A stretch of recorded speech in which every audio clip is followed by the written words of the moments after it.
اللہ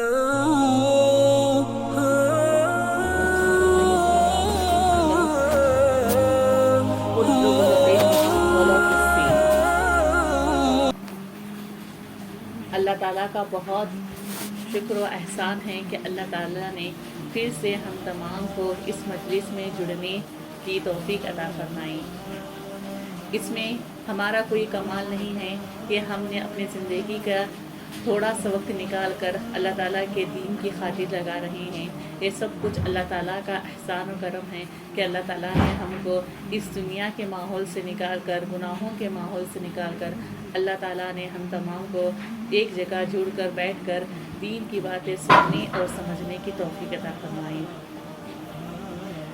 ابھی جو آیت شریفہ میں نے آپ کے سامنے تلاوت کی ہے، اس کا ترجمہ یہ ہے، اللہ تعالیٰ قرآن پاک میں ارشاد فرما رہے ہیں کہ ہم نے قرآن کو تمہارے لیے یاد کرنے کے لیے آسان کر دیا ہے، کیا کوئی ہے اس کو یاد کرنے والا؟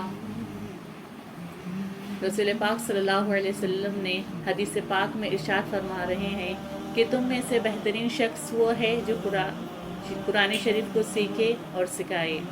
ایک اور حدیث میں رسول اللہ صلی اللہ علیہ وسلم نے ارشاد فرمایا کہ تم علم حاصل کرو اگرچہ تم کو چین جانا پڑے۔ تو ان تمام احادیث سے ہمیں یہ پتہ چلتا ہے کہ علم کا حاصل کرنا کتنا ضروری ہے۔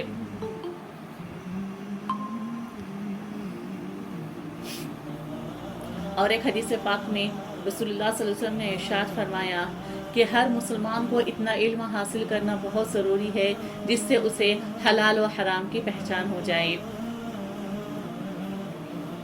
ہم سب جانتے ہیں کہ قرآن پاک کی جو سب سے پہلے سورت نازل ہوئی، سورہ علق، اس کے اندر کی جو شروعاتی 5 آیتیں نازل ہوئی تھی، اس کے اندر اللہ تعالیٰ نے سب سے پہلے علم دنیا میں آنے کا مقصد نہیں بتایا، بلکہ ہمیں علم کے حاصل کرنے پر زور دیا۔ تو ہم تمام کو چاہیے کہ جب تک اللہ تعالیٰ نے زندگی باقی رکھی ہے تب تک ہم اس دین کے علم کو حاصل کرتے رہیں۔ ہم سب جانتے ہیں کہ دنیا کا علم جتنا بھی حاصل کر لے وہ ایک وقت تک دنیا تک ہمیں فائدہ مند ہوگا، لیکن جیسے ہی اس دنیا سے ہم چلے جائیں گے، یعنی ہمارا انتقال ہو جائے گا، وہ علم ہمیں آخرت میں کچھ فائدہ دینے والا نہیں ہے۔ جو بھی ہمیں فائدہ دے گا علم، وہ صرف اور صرف دین کا علم ہے، جو ہمیں دنیا میں بھی فائدہ دے گا اور آخرت میں بھی فائدہ دے گا۔ اللہ تعالیٰ ہم تمام کو اس علم کو صحیح طلب و تڑپ کے ساتھ سیکھنے اور سمجھنے کی توفیق عطا فرمائے۔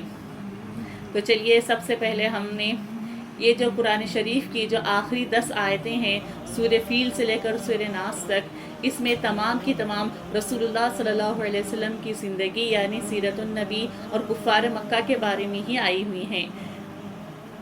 تو سب سے پہلے ہم شروع کیا تھا، ہم نے سورہ فاتحہ، اس کے بعد شروعات ہماری ہوئی تھی سورہ فاتحہ سے، اس کے بعد ہم نے سورہ فیل سے شروع کیا۔ تو سورہ فیل میں میں نے آپ کو بتایا تھا کہ کس طرح ابرہا کے لشکر کو ایک آسمانی عذاب نے، جو اللہ تعالیٰ نے عذاب کی شکل میں ان پرندوں کو بھیجا تھا، نیست و نابود کر دیا۔ تاریخ اس بات کی گواہ ہے کہ رسول اللہ صلی اللہ علیہ وسلم کی زندگی میں، جو رسول اللہ سے 40 سال سے لے کر 63 سال کی عمر تک جتنی بھی جنگیں ہوئی، جو بھی ہوا، اس کے اندر کفار مکہ کے اوپر کفار کا جو لشکر آیا تھا وہ 12,000 سے زیادہ کا نہیں تھا۔ سب سے بڑا لشکر جو کفار لے کر آئے تھے مدینہ پر حملہ کرنے کے لیے غزوہ خندق میں، وہ صرف 12,000 کا تھا۔ لیکن ابرہا جو لشکر صرف اور صرف کعبۃ اللہ کو جو منہدم یعنی توڑنے کے لیے آیا تھا، وہ 60,000 کا لشکر لے کر آیا تھا ابرہا۔ لیکن اللہ تعالیٰ نے آسمانی عذاب کے ذریعے سارے کے سارے ابرہا کے لشکر کو نیست و نابود کر دیا۔ بس وہ پرندے جو آئے ہوئے تھے، ایسے نہیں تھے کہ ان پرندوں کے منہ میں کنکر تھا اور انہوں نے اس کنکر کے ذریعے سے وہ ہلاک ہو گئے، بلکہ ان کنکروں کے اللہ تعالیٰ نے وہ ایسے کنکر، زہر آلود کنکر تھے جس کی وجہ سے انسان کا بدن سڑنے اور گلنے لگ گیا تھا۔ وہ کنکر جس کو لگا تھا، ہر شخص سڑنے اور گلنے لگ گیا تھا، لیکن اللہ تعالیٰ نے ہر 60,000 میں کا ہر شخص مر گیا، لیکن اللہ تعالیٰ نے ابرہا کو عبرت کا ایک نشان بنا کر مکہ سے پھر اللہ تعالیٰ نے اس کو اتنی زندگی دی کہ وہ گلتا سڑتا ہوا یمن پہنچا اور یمن والوں کے لیے عبرت بن گیا کہ اتنا بڑا بادشاہ اتنا بڑا لشکر لے کر گیا تھا، لیکن اللہ کا آسمانی عذاب آنے کی وجہ سے وہ بھی کیا ہو گیا، نیست و نابود ہو گیا۔ اللہ تعالیٰ نے ابرہہ کو مکہ کے اندر موت نہیں دی بلکہ یمن کے اندر دی، کیونکہ پتہ چل جائے کہ اللہ تعالیٰ کا گھر کتنی بڑی عظمت والا تھا۔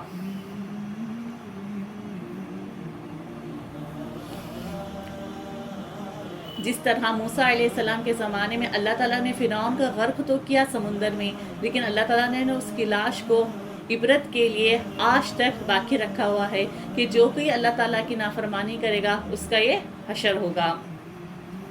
تو اس کے بعد جو دوسری صورت ہے وہ سورہ لإیلاف ہے، یعنی سورہ قریش۔ تو اللہ تعالیٰ یہاں پر اس کا مقصد یہ ہے کہ سورہ فیل کے بعد اللہ تعالیٰ نے کون سی صورت لائے ہیں، سورہ لإیلاف۔ اس کے اندر اللہ تعالیٰ قریش پر احسان جتلا رہے ہیں کہ ہم نے تم پر کیا کیا احسان کیا۔ سب سے پہلا احسان اللہ تعالیٰ کا یہ تھا کہ 60,000 کے لشکر کو اللہ تعالیٰ نے آسمانی عذاب کے ذریعے سے تباہ و برباد کر دیا۔ ابرہہ اتنا بڑا لشکر لایا تھا کہ سارے مکہ والے یا سارے عرب والے بھی مل کر اس سے مقابلے کے لیے جاتے تو تب بھی اس سے جیت نہ پاتے، لیکن اللہ تعالیٰ کی مدد کے ذریعے سے وہ سارے کے سارے نیست و نابود ہو گئے اور مکہ والوں کو تھوڑا بھی اس کا نقصان بھی نہیں پہنچا۔ پھر اللہ تعالیٰ یہاں پر سورہ قریش میں دوسری نعمت کا ذکر کر رہے ہیں۔ کیا کہہ رہے ہیں؟ بسم اللہ الرحمن الرحیم، لإیلاف قریش ایلافہم رحلۃ الشتاء والصیف، یعنی قریش کیا ہو گئے، عادی ہو گئے، کس چیز کے عادی ہو گئے، ایلافہم رحلۃ الشتاء والصیف، یعنی سردی اور گرمی میں سفر کرنے کے عادی ہو گئے۔ کس چیز کا سفر کرتے تھے؟ تجارت کے لیے جایا کرتے تھے۔ فَلْيَعْبُدُوا رَبَّ هَذَا الْبَيْتِ، تو اللہ فرما رہے ہیں فَلْيَعْبُدُوا رَبَّ هَذَا الْبَيْتِ، تو قریش مکہ کو چاہیے کہ وہ اللہ تعالیٰ رب هَذَا الْبَيْتِ، کہ اس گھر کی عبادت کریں۔ کس گھر کی؟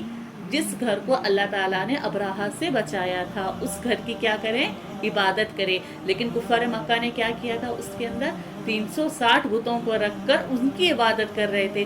جس ذات نے ان کو ابرہہ کے قہر سے بچایا تھا اس کی عبادت نہیں کر رہے ہیں، بلکہ کس کی عبادت کر رہے ہیں؟ بتوں کی عبادت کر رہے ہیں۔ تو اللہ تعالیٰ اس احسان کو یہاں پر بتلا رہے ہیں۔ پھر آگے تیسرا اور ایک احسان اللہ تعالیٰ کیا فرما رہے ہیں؟ الذی اطعمہم من جوع وآمنہم من خوف، وہ ذات جس نے کیا کیا، الذی اطعمہم، وہ ذات جس نے تم کو کھلایا، کس میں؟ من جوع، بھوک کی حالت میں تم کو کھلایا، وآمنہم من خوف، اور کیا کیا؟ خوف کے وقت کیا کیا؟ تمہیں امن دیا۔ یہ تو ہو گیا سورہ کا ترجمہ۔ تو چلیے لإیلاف قریش، یعنی قریش کیا ہو گئے؟ عادی ہو گئے کس کے؟ سفر کرنے کے۔ تو ایک چیز ہم بھی جانتے ہیں کہ مکہ ایک ایسی زمین ہے جو صرف اور صرف کیا ہے؟ ریگستان ہے، وہاں پر کسی چیز کی بھی کیا پیداوار نہیں ہے۔ تو مکہ والوں کی عادت تھی کہ وہ پہلے یہ رواج تھا ان کے اندر کہ وہ تجارت وغیرہ کچھ بھی نہیں کرتے تھے۔ مکہ کے اندر کھجوریں آتی تھی، بس کھجوریں کھا لیے، اور دوسری چیز کیا ہو گئی؟ اونٹوں کو ذبح کیا، اونٹوں کا گوشت کھا لیا۔ لیکن ایسا کتنے دن تک چلتا؟ کتنے اونٹ کھائیں گے، کتنے کھجور کھائیں گے؟ کھجور کی بھی کیا ہوتی تھی؟ سال میں ایک مرتبہ فصل آتی تھی۔ تو اتنی بڑی بڑی زندگیاں جو ہوتی، اتنی بڑی بڑی جو زیادہ لوگ ہوتے تھے خاندان میں، کھجوروں پر تو ان کا گزارا نہیں ہو سکتا تھا۔ تو رسول اللہ صلی اللہ علیہ وسلم کے دادۂ امجد، جیسے کہ ہم کہتے ہیں پڑ دادا، عبد المطلب کے والد صاحب ہاشم، انہوں نے مکہ والوں کو مشورہ دیا کہ آپ کو کیا کرنا چاہیے، مکہ میں رہ کر یہ کھجور اور ان کے گوشت پر ہمارا گزارا نہیں ہو سکتا، تو آپ کو کیا کرنا ہے؟ باہر کے شہروں میں جا کر کیا کرنا ہے؟ تجارت کرنا ہے، وہاں کا سامان لا کر یہاں کی کھجوریں لے کر جائیں، وہاں بیچیں، اور وہاں کا سامان لے کر یہاں کریں۔ جب ایسا تجارت کریں گے تب جا کر کیا کریں گے؟ مکہ کی حالت سدھرے گی۔ جب تک مکہ کے اندر تجارت کا رواج نہیں تھا، مکہ بہت زیادہ غریب اور بھوک کا شکار بن گیا تھا۔ جب سے تجارت کرنا انہوں نے شروع کی، تب سے مکہ کی حالت کیا ہوتے گئی؟ سدھرتی گئی۔ ایک چیز پہلے بہت عام تھی کہ جب کوئی ڈاکو لٹیروں کا بہت زیادہ کیا تھا ماحول بنا ہوا تھا کہ جہاں کہیں لٹیروں کو پتہ چلتا تو وہ ہر راستے پر گھات لگائے بیٹھتے تھے کہ جہاں کہیں بھی ایک تجارتی قافلہ جا رہا ہو اس پر کیا کرتے تھے، فوراً حملہ کر دیتے تھے اور سارا کا سارا جتنا انہوں نے منافع یعنی فائدہ کما کر لائے تھے وہ سارا کا سارا کیا کرتے تھے، وہ لوٹ لیتے تھے۔ لیکن یہ اصحاب فیل کا جب واقعہ ہوا تو ساری دنیا میں جہاں جہاں تک اس واقعے کی خبر پہنچی تھی وہاں وہاں تک مکہ والوں کی عظمت کیا ہو گئی تھی، لوگوں کے دل میں بیٹھ گئی تھی۔ تو ہر ایک کیا کرتا تھا، مکہ والوں کی تعظیم، ادب اور احترام کرنے لگا۔ مکہ والے جہاں بھی جاتے تھے ہر جگہ ان کی عزت کی جاتی تھی اصحاب فیل کے واقعے کی وجہ سے کہ ان لوگوں کے ساتھ ایسا ایسا واقعہ پیش آیا کہ 60,000 کا لشکر منٹوں میں برباد ہو گیا۔ تو جب یہ سفر کے لیے جایا کرتے تھے تو درمیان میں لٹیرے، چور، ڈاکو وغیرہ کے اس سے بھی کیا ہو گئے، محفوظ ہو گئے۔ تو اللہ تعالیٰ کا یہ دوسرا احسان تھا مکہ والوں پر کہ کیا راستوں میں ہم نے تم کا کیا کر دیا، امن دے دیا۔ اور تیسری چیز یہ تھی، مکہ والے 2 جگہ جاتے تھے، ملک شام جایا کرتے تھے اور ملک یمن جایا کرتے تھے۔ یمن ایسا علاقہ تھا جہاں پر بہت سردی ہوتی تھی، شام ایسا علاقہ تھا جہاں پر بہت گرمی ہوتی تھی۔ تو یہ کیا کرتے تھے، جب یمن میں سردی پڑتی تھی، جب یمن میں گرمی پڑتی تھی تو یہ کیا کرتے تھے، جب وہاں پر گرمی پڑتی تھی تو ملک شام جایا کرتے تھے اور جب وہاں پر سردی پڑتی تھی تو ملک یمن جایا کرتے تھے۔ تو اس طرح سے کیا کرتے تھے، یہ اپنے سفر کو بہت اچھی طرح سے جا کر بہت سارا منافع کما کر یعنی فائدہ کما کر وہ مکہ میں لا کر ان چیزوں کو فروخت کرتے تھے، جس سے کیا ہو گیا تھا، مکہ والوں کی زندگی بھی بہت زیادہ اچھی ہو گئی تھی۔ تو اللہ تعالیٰ کے ان احسانوں کے بدلے اللہ تعالیٰ کہہ رہے ہیں کہ ہم نے تم کو ان چیزوں سے نوازا تو تم کو چاہیے کہ فَلْيَعْبُدُوا رَبَّ هَذَا الْبَيْتِ، تو تم کو چاہیے کہ تم صرف و صرف ایک اللہ کی کیا کرو، عبادت کرو۔ جو تم 360 بتوں کی عبادت کر رہے ہو ان کی بجائے تمہیں چاہیے کہ صرف و صرف ایک اللہ کی عبادت کریں۔ پھر چوتھی چیز یہاں پر فرمائے الذی اطعمہم من جوع وآمنہم من خوف، اللہ وہ ذات ہے جس نے تمہیں کیا کیا، بھوک کی حالت میں کھانا دیا، یعنی تجارت کا کوئی سامان تمہارے پاس نہیں تھا، کچھ بھی نہیں تھا، لیکن اللہ تعالیٰ نے تم کو بھوک کی حالت میں کیا دیا، تجارت کے ذریعے سے کیا کیا، اللہ تعالیٰ نے تمہیں کھانا فراہم کیا۔ تو آج بھی مفسرین فرماتے ہیں، آج بھی ہم دنیا میں دیکھتے ہیں کہ آج جتنی بھی بہت زیادہ جو خرابیاں پیدا ہوئی ہیں، دیکھیں آپ جہاں پر چوری ہوتی ہے، لوٹ مار ہوتی ہے، وہ کس وجہ سے ہوتی ہے، جب انسان کے پاس کھانے کے لیے کھانا نہیں ہوتا ہے تو وہ دوسروں کا کھانا چھینتا ہے۔ جب اگر میرے گھر میں کھانا ہو، اچھا ہو، تو میں کیوں چوری کروں گی؟ کوئی انسان اس لیے چوری نہیں کرتا کہ دوسروں کا گھر برباد کرے، وہ اس لیے چوری کرتا ہے کہ اس کا پیٹ بھرے۔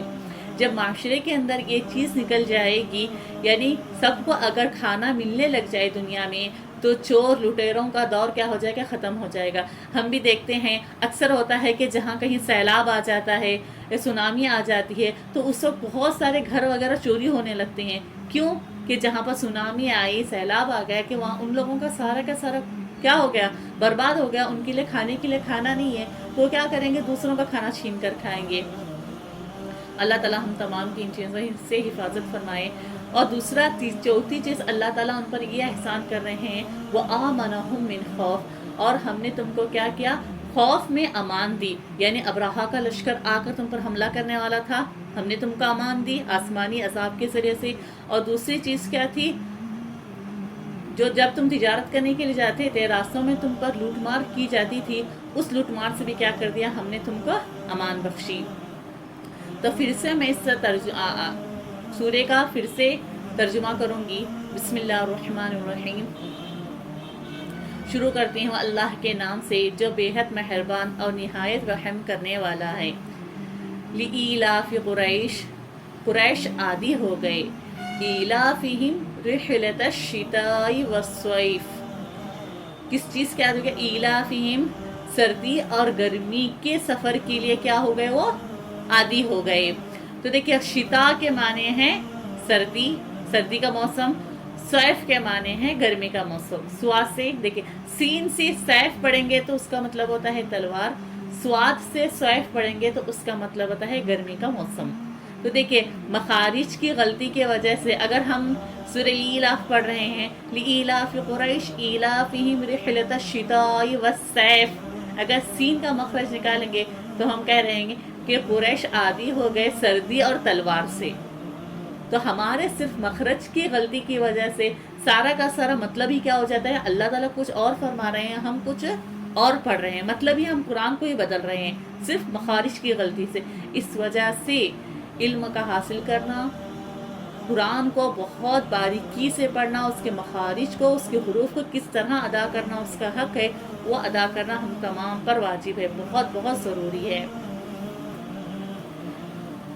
پھر اس کے بعد فَلْيَعْبُدُوا رَبَّ هَذَا الْبَيْتِ، تو قریش کو چاہیے کہ وہ کیا کرے، اس گھر کی عبادت کرے جس گھر سے اللہ تعالیٰ نے ان کو، کس گھر سے، جس گھر کو اللہ تعالیٰ نے ابرہہ کے قہر سے بچایا تھا. فَلْيَعْبُدُوا، فَلْيَعْبُدُوا کا مطلب ہوتا ہے چاہیے کہ، فَلْيَعْبُدُوا عبادت کرے، رب هَذَا الْبَيْتِ، ہذا کا معنی ہے یہ، بیت کا معنی ہے گھر، رب کے معنی ہے رب اللہ، رب هذا البیت، اس گھر کی عبادت کرے. الذی اطعمہم من جوع، وہ ذات، الذی سے مراد اللہ تعالیٰ، وہ ذات اطعمہم کھلایا انہیں، اطعمہم، اطعمہ کھلانا، ہم ان کو، الذی اطعمہم کھلایا ان کو، من جوع بھوک کی حالت، جوعن، جوعن کا معنی ہے بھوک، من جوع بھوک کی حالت ہے، من جوع، وآمنہم من خوف، وآمن وہ معنی اور، آمنا یعنی امن دینا، ہم ان کو، کن کو، کفار مکہ کو، قریش کو، وآمنہم من خوف، خوف یعنی ڈر، ڈر سے کیا کیا اللہ تعالیٰ نے ان کو امان دے دی. تو یہاں تک 2 صورتیں مکمل ہو گئی. اب چلتے ہیں تیسری صورت کی طرف، سورہ ماعون. تو سب سے پہلے سورہ ماعون کا میں آپ کو مطلب بتلا دیتی ہوں. ماعون کا مطلب ہے عربی میں چھوٹی چھوٹی چیزوں کو کیا کہتے ہیں، ماعون کہتے ہیں. اب کیسی چھوٹی چیزیں میں آپ کو سورہ کی تشریح میں بتاؤں گی. بسم اللہ الرحمن الرحیم. ارأیت الذی یکذب بالدین، اللہ تعالیٰ کیا فرما رہا ہے، ارأیت الذی یکذب بالدین، کیا آپ نے دیکھا، یکذب بالدین جو کیا کر رہے ہیں، آخرت کو جھٹلا رہے ہیں. ارأیت الذی یکذب بالدین. پھر آگے فرمایا فذلک الذی یدع الیتیم، فذلک الذی تو وہ لوگ ہیں، یدع الیتیم جو کیا کر رہے ہیں، یتیم کو دھکے دے رہے ہیں. فذلک الذی یدع الیتیم. ولا یحث، تیسری آیت کیا ہے، ولا یحث علی طعام المسکین، اور یہ ایسے لوگ ہیں، ولا یحث علی طعام المسکین، یہ ایسے لوگ ہیں جو مسکین کو کھانا کھلانے کی ترغیب بھی نہیں دیتے. پہلے ترجمہ سن لیجئے. فویل للمصلین، خرابی ہو نماز پڑھنے والوں کے لیے. تو میں آگے آپ کو تشریح میں بتلاؤں گی کہ کیسے لوگ ہیں، کیسے نماز پڑھنے والوں کے لیے خرابی ہو. ایسا نہیں کہ ہم نماز پڑھ رہے ہیں اور ہمارے لیے خرابی ہو، نہیں. فویل للمصلین، میں آپ کو بتلاؤں گی کیسے نماز پڑھنے والوں کو اللہ تعالیٰ کہہ رہے ہیں کہ تمہارے لیے خرابی ہو. فویل للمصلین الذین هم یراؤون ویمنعون الماعون. الذین هم یراؤون، ان لوگوں کے لیے جو دکھلاوے کے لیے کرتے ہیں، ریاکاری کے لیے، ریاکاری کا مطلب ہوتا ہے دکھلاوے کے لیے. ویمنعون الماعون، اور چھوٹی چھوٹی چیزوں سے کیا کرتے ہیں، معون منع کرتے ہیں. تو چلیے سب سے پہلی آیت ہے ارأیت الذی یکذب بالدین. تو سورہ ماعون جو ہے وہ مکیہ سورہ ہے. مکیہ یعنی مکہ مکرمہ میں رسول اللہ صلی اللہ علیہ وسلم کی اس ہجرت سے پہلے کیا ہوئی تھی، یہ سورت نازل ہوئی تھی. تو یہاں پر اللہ تعالیٰ رسول اللہ صلی اللہ علیہ وسلم سے خطاب فرما رہے ہیں، ارأیت الذی یکذب بالدین، کیا آپ نے دیکھا کہ یہ لوگ کیا کر رہے ہیں، یکذب بالدین، آخرت کو کیا کر رہے ہیں، جھٹلا رہے ہیں. پچھلی 2 صورتوں میں ہم نے دیکھا کہ ابرہہ کا واقعہ ان کے ساتھ پیش آیا، ان کی نظروں کے سامنے پیش آیا. لإیلاف قریش میں اللہ تعالیٰ دوسرے احسان کا ذکر کیا، تجارت ان کے لیے آسان کر دی گئی. ان دونوں چیزوں کے ہونے کے باوجود بھی کیا کر رہے ہیں؟ ارائیت الذی یکذب بالدین، کیا کر رہے ہیں لوگ؟ آخرت کو پھر بھی کیا کر رہے ہیں؟ جب آپ دعوت دے رہے ہیں، آپ کے دعوت دینے کے باوجود بھی کیا کر رہے ہیں؟ یہ آخرت کو جھٹلا رہے ہیں۔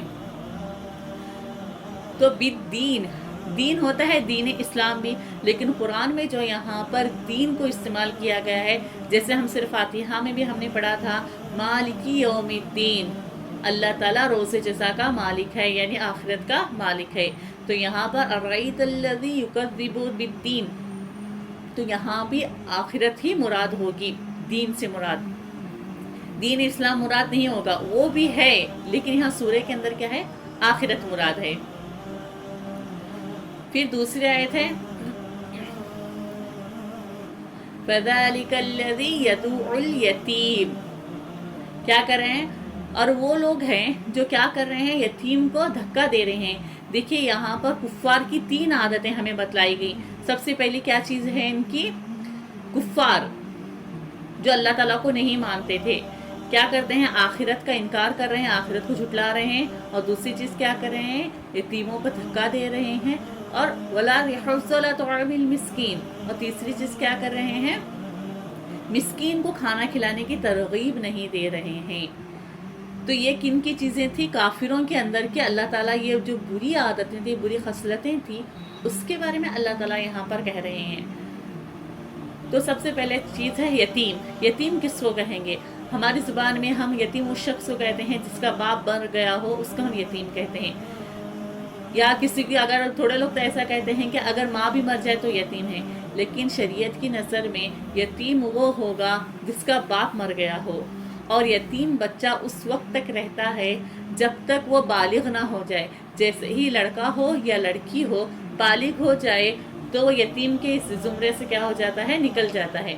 جب تک وہ بالغ نہیں ہے، اگر اس کا باپ مرا ہوا ہے تب تک وہ یتیم ہے۔ جیسا ہی وہ بالغ ہو گیا تو وہ کیا ہوگا؟ یتیم کے زمرے سے، یعنی یتیم کے لسٹ سے، فہرست سے کیا ہو جائے گا؟ وہ نکل جائے گا۔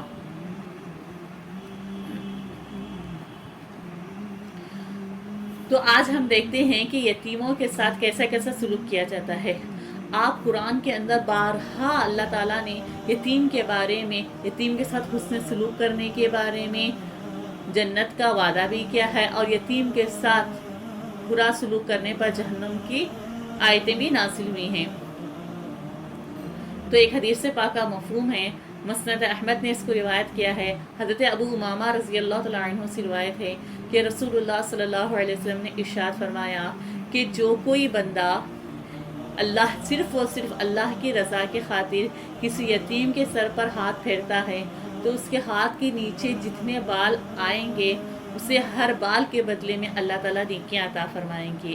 یہ کس کے اوپر ہے؟ صرف اور صرف یتیم کو کچھ دیا نہیں ہے، کچھ اس پر ہم نے خرچ نہیں کیا، صرف اور صرف اللہ کی رضا کے لیے اگر اس کے سر کے اوپر ہاتھ بھی پھیریں گے تب اس کے ہمارے ہاتھ کے نیچے جتنے بال آ رہے ہیں اتنی نیکیوں کا ہمیں وعدہ کیا جا رہا ہے۔ تو آج ہم دیکھ سکتے ہیں کہ ہمارے معاشرے میں یتیموں کے ساتھ کیا رویہ اختیار کیا جا رہا ہے۔ زمانے جہالت میں جب رسول اللہ صلی اللہ علیہ وسلم کی بعثت سے پہلے، یعنی اللہ کے نبی کے نبی بننے سے پہلے، زمانے جہالت میں یتیموں کے ساتھ اتنا برا سلوک کیا جاتا تھا جس کو آج ہم سوچیں گے تو ہمارے روح کانپ جائے گی۔ اگر کوئی آدمی مر جاتا تھا اور اس کے بیوی بچے ہوتے تھے تو جو آدمی مرا ہے اس کے بھائی کیا کرتے تھے؟ ان بیوی بچوں کے ساتھ ان کو پتہ چل جاتا تھا کہ اگر اس عورت کا شوہر تو مر گیا ہے، اگر ہم اس کو یہ نہیں کریں گے تو یہ کیا کرے گی؟ ہمارا گھر چھوڑ جائے گی، میرے بھائی کی جتنی وراثت ہے وہ ساری وراثت، یعنی جتنی اس نے پراپرٹی چھوڑی ہے وہ ساری کی ساری پراپرٹی کیا کرے گی؟ لے کر جائے گا، کسی دوسرے آدمی کے ساتھ شادی کر دے گی۔ تو اتنا گھنونا کام کرتے تھے کہ اس کے بڑے بیٹے کے ساتھ ہی ماں کی شادی کر دیتے تھے وہ، کیوں کہ وراثت کیا ہو؟ باہر نہ جائے۔ اور تھوڑے جاہل تو ایسے ہوتے تھے، یہ ایک ان کا طریقہ تھا، اور دوسرا طریقہ یہ تھا کہ کہتے تھے کہ ان کی جو بھائی کی بیٹیاں ہیں ان کو کچھ وراثت میں سے کچھ بھی حصہ نہیں دیا جاتا تھا، اور نہ ان لڑکیوں کی کہیں باہر شادی کرتے تھے، کہتے تھے کہ ہمارے ہی بیٹوں کے ساتھ تمہاری شادی کریں گے۔ ان کا یہ تھا کہ اگر ہمارے بیٹوں کے ساتھ شادی کریں گے تو یہ جائیداد کیا ہوگی؟ ہمارے ہی خاندان میں رہے گی۔ اگر ہم دوسری، آپ بھائی کے بچوں کی اگر دوسری جگہ شادی کریں گے تو یہ وراثت کیا ہو جائے گی، دوسری طرف چلی جائے گی، یہ سوچ. اور وہ لڑکیوں کے ساتھ ایسا نہیں تھا کہ وعدے کے مطابق ان لڑکیوں کے ساتھ شادی کر لیتے، شادی بھی نہیں کرتے تھے، ان کی پوری جوانی ساری عمر کیا ہو جاتی تھی، اسی میں گزر جاتی تھی، انتظار میں ہی. اور بعض جاہل اور سفاق تو ایسے ہوتے تھے کہ بھائی کے مرتے ہی ان بھائی کے بچوں کو اور بھائی کے بیٹے بیٹیوں سارے کے سارے لوگوں کیا کر دیتے تھے، غلام و باندی بنا کر بازاروں میں لے کر جا کر بیچ دیتے تھے. یہاں تک کیا تھا، ان کے اندر برائی اور حیوانیت بھری ہوئی تھی. جب رسول اللہ صلی اللہ علیہ وسلم نے ان چیزوں کو دیکھا تو رسول اللہ صلی اللہ علیہ وسلم نے سب سے زیادہ کس کی فضیلت بیان کی، یتیم کی فضیلت بیان کی. قرآن نے بھی یتیم کی فضیلت بیان کی. ہم بھی جانتے ہیں کہ معاشرے کا سب سے، ہمارے سماج کا سب سے کمزور جو شخص ہے وہ کیا ہے، یتیم بچہ ہے. تو ہمیں چاہیے کہ یتیموں کے ساتھ ہم بہت اچھا سے کیا کریں، سلوک کریں. سورہ الصحا میں بھی اللہ تعالیٰ نے فرمایا فَأَمَّا الْيَتِيمَ فَلَا تَقْهَرْ، یتیم کے ساتھ تم زور و زبردستی نہ کرو، ان کے ساتھ جبر و نہ کرو. تو یہاں پر کیا کریں، وَلَا يَحُضُّ عَلَىٰ طَعَامِ الْمِسْكِينِ. تو یہاں پر اللہ تعالیٰ کیا کر رہے ہیں یتیم کے بارے میں کہ تم اس کو دھکا، یہ ایسے لوگ ہیں جو یتیم کو دھکا دیتے ہیں. دھکا دینے سے مراد یہ نہیں کہ ہاتھوں سے ڈھکیل دیں، دھکا دینے سے مراد یہ ہیں کہ جائیداد سے بے دخل کر دیں. آج کل یہی چل رہا ہے، پہلے زمانے سے اور آج تک یہ چل رہا ہے کہ جیسے ہی بھائی مر جاتا ہے، چچا تایا جو بھی ہوتے ہیں وہ سارا کا سارا کیا کر دیتے ہیں، اس کے بھائی کی پراپرٹیز وغیرہ پر کیا کرتے ہیں، قبضہ کر کر ان کے بچوں کو کیا کرتے ہیں، ان چیزوں سے محروم کر دیتے ہیں. سورہ نساء میں اللہ تعالیٰ ارشاد فرما رہے ہیں کہ جو کوئی بھی ایسا کرتے ہیں، یعنی یتیم کا مال کھاتے ہیں، وہ یتیم کا مال نہیں کھا رہے ہیں بلکہ اپنے پیٹوں میں کیا کر رہے ہیں، وہ آگ بھر رہے ہیں. تو ہمیں بہت زیادہ کیا کرنا چاہیے، ان چیزوں سے احتراز کرنا چاہیے، یعنی بچنا چاہیے یتیم کا مال کھانے سے. ایک حدیث پاک میں رسول اللہ صلی اللہ علیہ وسلم نے یتیم کی فضیلت میں ارشاد فرمایا، صحیح بخاری کی حدیث ہے، اللہ کے رسول نے اپنی 2 انگلیوں کی طرف ایسے اشارہ کیا اور فرمایا کہ جو کوئی انسان، جو کوئی میری امت میں کا شخص کیا کرے گا، یتیم کی کفالت کرے گا، یعنی یتیم کی پرورش کرے گا، کل جنت میں اور وہ ایسے رہیں گے. یعنی رسول اللہ صلی اللہ علیہ وسلم اپنے مقابل میں کھڑا کر رہے ہیں اس شخص کو جو کیا کر رہا ہے، یتیم کی پرورش کر رہا ہے. ایسے اور کہہ رہے ہیں کہ اس کے لیے کیا ہو جائے گی، جنت واجب ہو جائے گی. تو اللہ تعالیٰ بھی ہم تمام کو، اگر ہمارے خاندان میں یا ہمارے آس پاس میں یتیم ہو تو اللہ تعالیٰ ہم تمام کو اس یتیم کے ساتھ اچھے سے اچھا رویہ کرنے کے اللہ تعالیٰ ہم تمام کو توفیق عطا فرمائیں. پھر آگے آیت ہے وَلَا يَحُضُّ عَلَىٰ طَعَامِ الْمِسْكِينِ، یعنی ایسے کفار مکہ کے اندر ایک تیسری بھی بری عادت تھی، وَلَا يَحُضُّ عَلَىٰ طَعَامِ الْمِسْكِينِ، کہ یہ کیا نہیں کرتے ہیں، غریب کو کھانا کھلانے کی ترغیب نہیں دیتے. ایک چیز ہے، اب ہم اپنے آپ کو دیکھ سکتے ہیں کہ ہم اس چیز میں کتنے پیچھے ہیں. یعنی ہم لوگوں کو کھانا کھلانا ایک بہت اچھی عادت ہے. جو قرآن کیا کر رہا ہے، ایسے لوگوں کے اوپر وعید آ رہی ہے کہ ایسے لوگ بھی ہیں جو لوگوں کو کیا نہیں کر رہے ہیں، کھانا نہیں کھلا رہے ہیں، کھانا کھلاتے بھی نہیں ہیں اور دوسروں کو کیا کرتے ہیں، ترغیب بھی نہیں دیتے کہ جو پیسے والے ہیں، مالدار والے ہیں، مال والے ہیں، ان لوگوں کو کہتے بھی نہیں کہ آپ ایسے ایسے غریب ہیں ان کو کھانا کھلاؤ. تو یہ معاشرے کی بہت بڑی کمزوری ہے. اگر ہم بھی دیکھیں تو اب دنیا کے ایسے بہت سارے ممالک ہیں جہاں پر لوگ کیا ہو رہے ہیں، بھوک مری کی وجہ سے کیا ہے، مر رہے ہیں. ایک چیز ہے کہ جانور تو مر ہی رہے ہیں، لیکن آج یہ عالم ہو گیا ہے کہ کیا ہو گیا ہے، انسان بھی مر رہے ہیں. بعض ممالک ایسے ہیں کہ کیا کریں، کھانا ان کے لیے اتنا زیادہ ہو گیا ہے. اب عرب کے ممالک دیکھ لیجئے، وہاں پر کھانا اتنا ضائع کیا جاتا ہے، تو کھاتے تھوڑا ہیں، بناتے زیادہ ہیں، سب لے کر جا کر کیا کر رہے ہیں، کوڑا دانوں میں پھینکا جا رہا ہے. لیکن بعض ممالک کی حالت ایسی ہے جہاں پر لوگوں کو کھانے کے لیے کھانا نہیں ہے. تو جس کسی بندے کے اندر یہ 3 عادتیں ہوں گی، کون سی، 2 عادتیں ہوں گی، 3 عادتیں ہوں گی. آخرت کا انکار، دوسرا یتیموں کے ساتھ بدسلوکی، تیسرا کیا ہے، غریبوں کو کھانا نہ کھلاتے ہیں نہ لوگوں کو اس کی ترغیب دیتے ہیں، نہ ترغیب مانے ہے ابھارنا نہیں دیتے، یہ ایسے کافروں اور ان کے اندر کچھ بھی فرق نہیں ہے۔ اللہ تعالی ہم تمام کی اس چیز سے حفاظت فرمائیں۔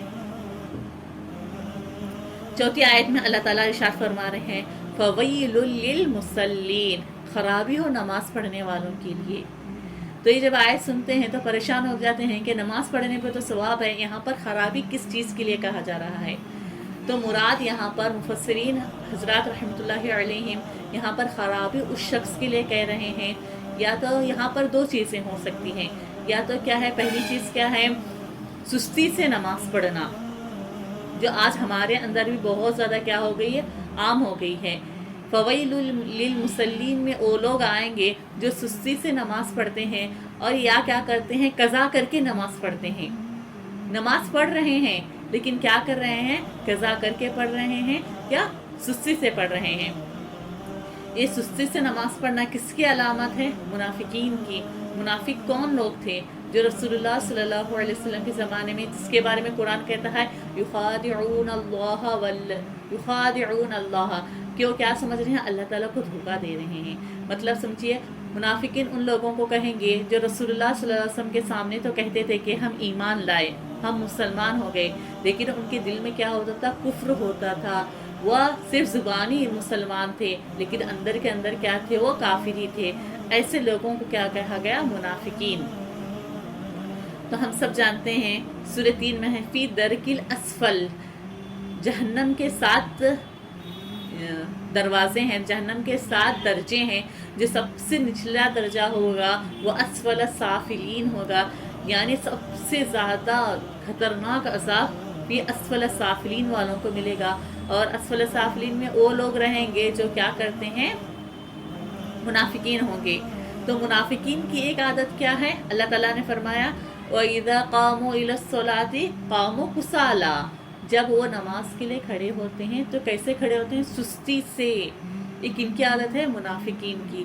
اگر ہمارے اندر بھی عادت ہے تو ہم ایسے ہیں جیسے ہم منافقوں والی نماز پڑھ رہے ہیں، اور منافقوں کا ٹھکانہ کیا ہے، پھر اسفل السافلین، سب سے نچلی والی جہنم۔ اللہ تعالیٰ ہم تمام کی حفاظت فرمائے۔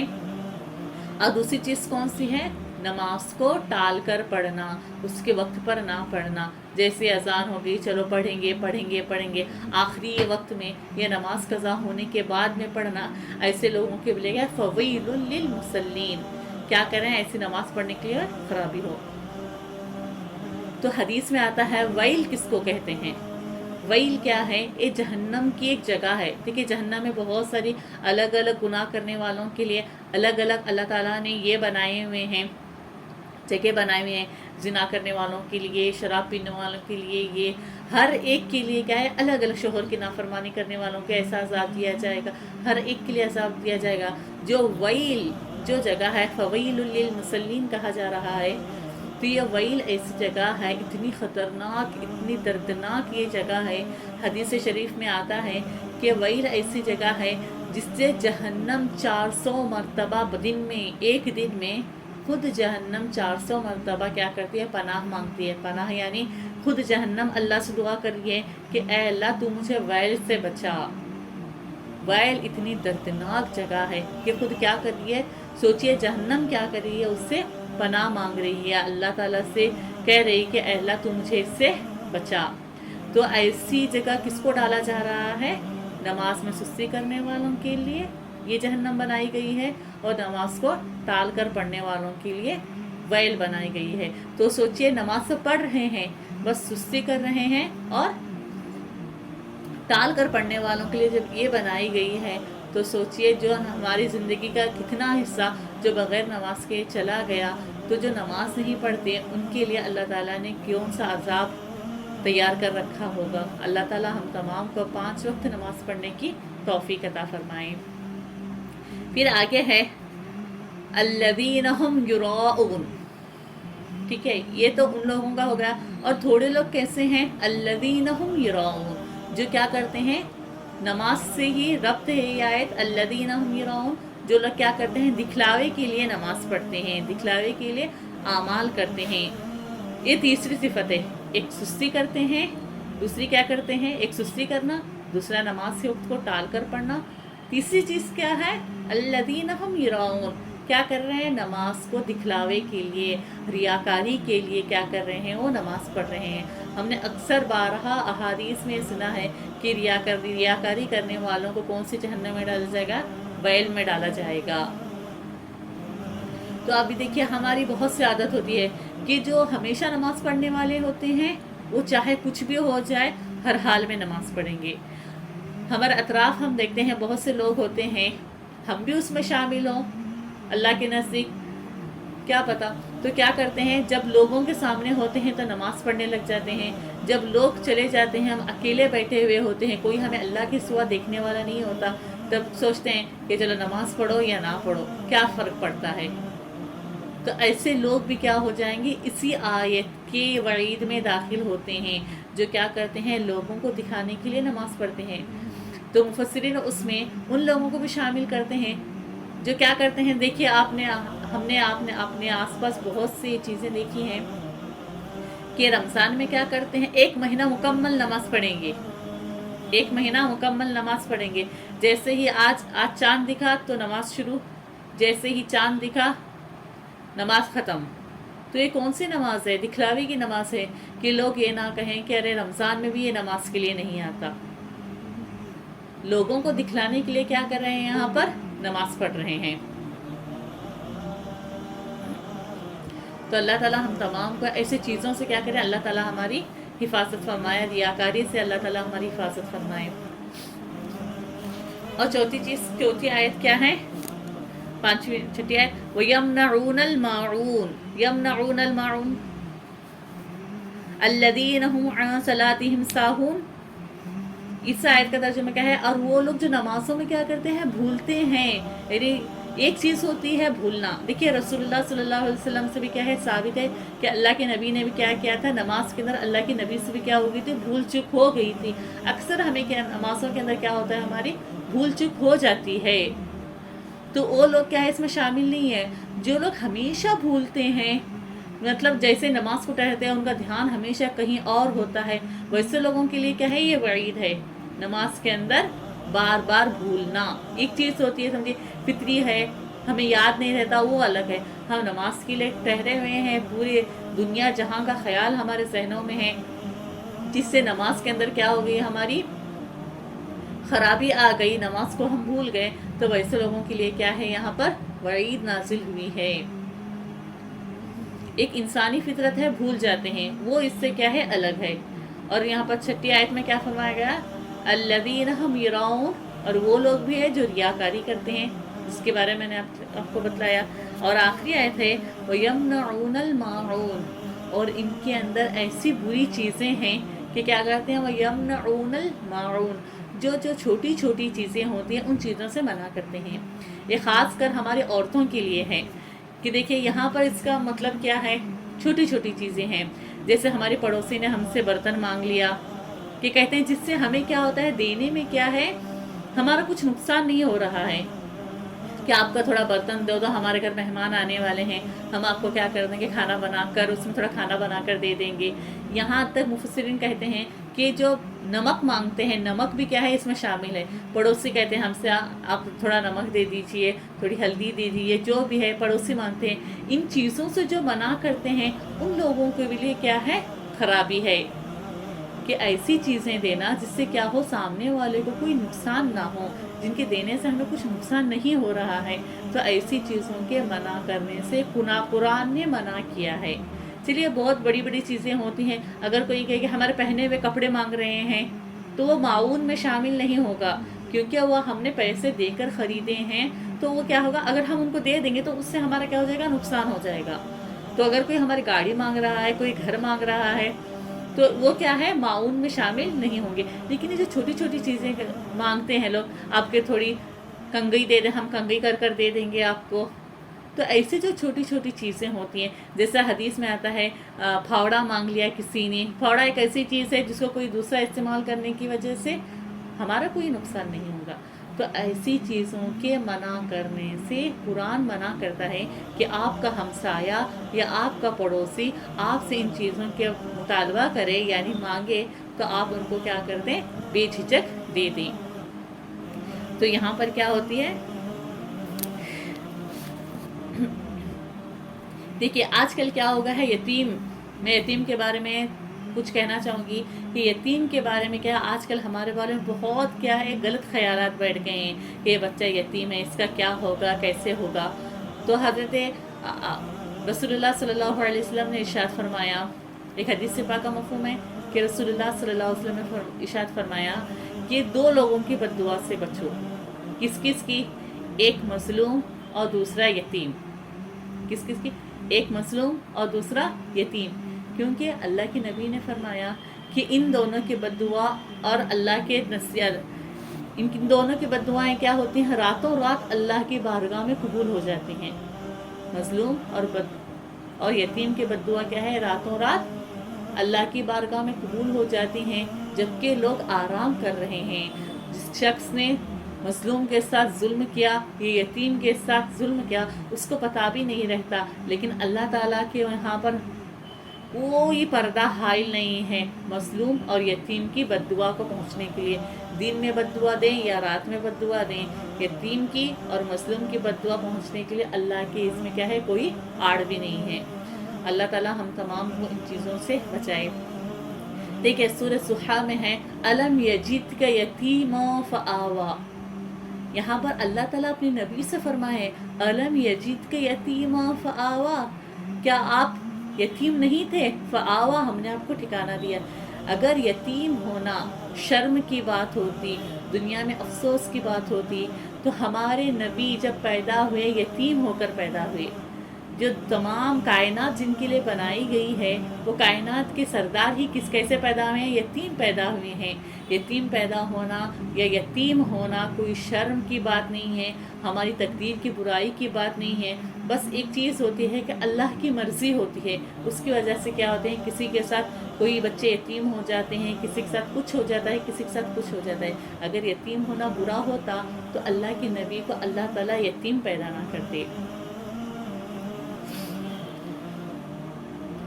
تو ہمیں چاہیے کہ یتیموں کے ساتھ کیا کریں ہم، اگر ہمارے آس پاس میں اگر یتیم ہو تو ہم ان کے ساتھ کیا کریں؟ نیک سلوک کریں۔ تو چلیے میں پھر سے آپ کو ایک بار ارأیت الذی سورہ ماعون کا ترجمہ کرا دوں۔ سورہ ماعون مکیہ ہے اور اس کے اندر 7 آیتیں ہیں۔ تو سب سے پہلے بسم اللہ الرحمن الرحیم، شروع اللہ کے نام سے جو بڑا مہربان اور نہایت رحم کرنے والا ہے۔ ارأیت الذی یکذب بالدین، او کے معنی ہے کیا، ٹھیک ہے، عربی میں او کے معنی ہے کیا؟ رأیت، رأیت کے معنی ہے آپ نے دیکھا، جیسا نا آپ نے دیکھا، تو عربی میں کہتے ہیں رأیت دیکھنا، رآ یا را سے بنا ہے رأیت، کہ آپ نے دیکھا۔ ارأیت الذی، لذی کے معنی ہے جو کہ، تو یہاں پر اس کا معنی ہوگا جو۔ ارأیت الذی جو یکذب بالدین، یکذب کذب یکذب، یکذب کے معنی ہے جھٹلانا، کسی بھی چیز کو جھٹلانا یکذب کہلاتا ہے۔ بالدین، بی کے معنی سے آتا ہے، لیکن یہ معنوی ترجمہ کریں گے، یہاں پر بی کا ترجمہ ہے بالدین یعنی آخرت کو جھٹلانا۔ آیت کا پھر سے پورا ترجمہ کروں گی، ارأیت الذی یکذب بالدین، کیا آپ نے اس کو دیکھا جو کیا کر رہا ہے؟ آخرت کو جھٹلا رہا ہے۔ پھر آگے ترجمہ، فذلک الذی یدعو الیتیم، سو یہ وہی لوگ ہیں، فذلک، ذالک وہ، سو بولتے ہیں نا ہم، بس سو، ذالک فذلک، تو یہ وہی، ذالک وہ، فذلک یدعو الیتیم، فذلک الذی، تو یہ وہی، الذی کا معنی یہاں ہوں گے لوگ، الذی، تو یہ وہی لوگ ہیں یدعو الیتیم، جو یتیم کو کیا کرتے ہیں؟ دھکا دے رہے ہیں۔ دھکا دینے سے مراد جسمانی دھکا بھی ہو سکتا ہے یا جائیداد سے بے دخل کرنا بھی ہو سکتا ہے، دونوں اس کے معنی ہوں گے۔ پھر آگے ولا یحض علی طعام المسکین، وہ کا معنی ہے اور، لا کا معنی ہے نہیں، ولا،